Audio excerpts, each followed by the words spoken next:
भगवान के नाम पे कुछ दे दो भैया। लो भैया, मेरी तरफ से आपको 500 रुपये। 500 रुपये? आप कौन है बड़े साहब? नहीं नहीं, मैं कोई बड़ा साहब नहीं हूँ।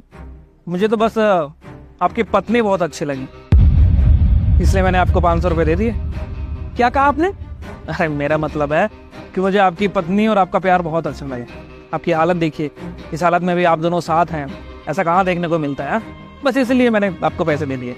आप ठीक कह रहे हैं बड़े साहब, ऊपर वाले ने चाहे हमें बहुत दुख दिया हो, लेकिन सुमन जैसी बीवी देकर हम पे बहुत बड़ा उपकार किया है। अब आप दोनों भी मुझे एक उपकार करने का मौका दीजिए। अरे कैसी बात कर रहे हैं बड़े साहब, हम दो बंदे आपकी मदद क्या ही कर पाएंगे। आप अभी इसी वक्त मेरे घर चलेंगे, खाना पीना खाएंगे, वहाँ अपनी सेवा करवाएंगे, फिर जब आप थक जाएं तो मैं आपको घर भी छोड़ दूंगा। अरे लेकिन वेकिन कुछ नहीं, मैंने जब बोल दिया तो बोल दिया। आप अभी चलिए मेरे घर, लाइए सामान लाइए, आइए चलिए, आइए आइए आइए आइए, आ जाइए आ जाइए आ जाइए। अरे सुमन, तुम फिक्र क्यों करती हो? व्यवहार देख के पता लग जाता है इंसान की सोच कैसी है। और मैं हूं ना तुम्हारे साथ, आओ। चल आइए आइए भैया। सोनो, आइए।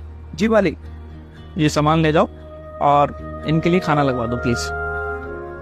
भैया वो बाथरूम। अरे यार, तो इतने धीरे क्यों बोल रहे हो? तुम्हारा ही घर है। सुनो, एक काम करो, भैया को बाथरूम ले जाओ, और कोई जल्दबाजी नहीं है, आराम से लेकर आना, ठीक है? जाओ।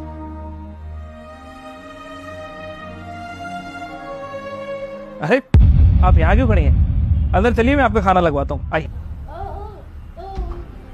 अरे घबराइए मत, आपके पति आ जाएंगे, ठीक है?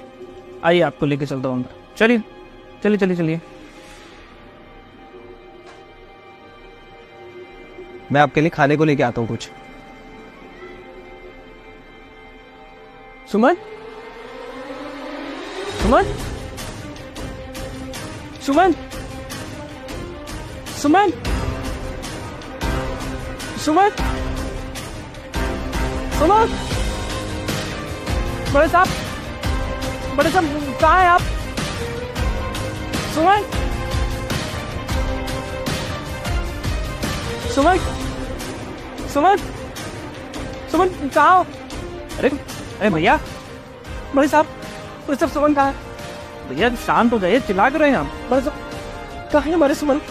सुमन। अरे भैया, आपकी सुमन कहीं नहीं गई है, आपके बिल्कुल सामने बैठी है, आप टेंशन मत लीजिए। सुमन, आप यहीं रुकिए, मैं आपकी सुमन को लेके यहीं रुकिए।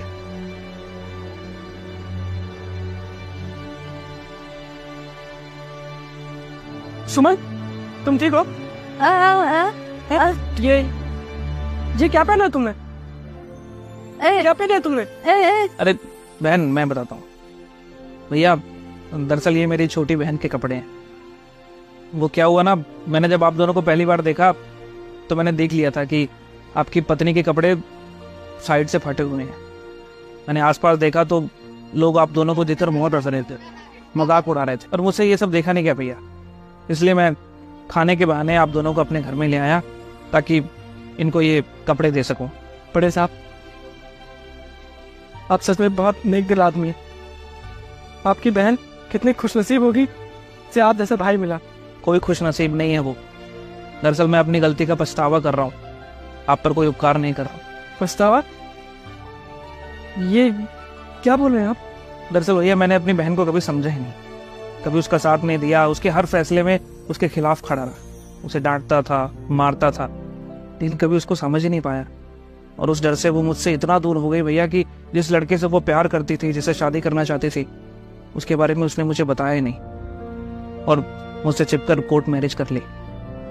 फिर जब उसे पता लगा कि उसके बारे में मुझे सब पता चल गया, तो इस डर से कि मैं उसके साथ या उसके पति के साथ कुछ ना कर दूं, उसने खुदकुशी कर ली भैया। आज मुझे अफसोस होता है कि मैंने उसे थोड़ा सा भी समझा होता, थोड़ा सा भी प्यार दिखाया होता, तो आज मेरी बहन मेरे साथ होती। देखिए बड़े साहब, जो होना था वो तो हो गया, लेकिन आज आपकी बहन जहाँ भी होगी ना, आपको देखकर बहुत खुश होगी। सिर्फ उनका भाई कितना बदल गया है, उसने दो बेबस अंधों की कितनी मदद करी है। बड़े साहब, आपका बहुत बहुत शुक्रिया। भगवान आपको और बड़ा सांप बनाए।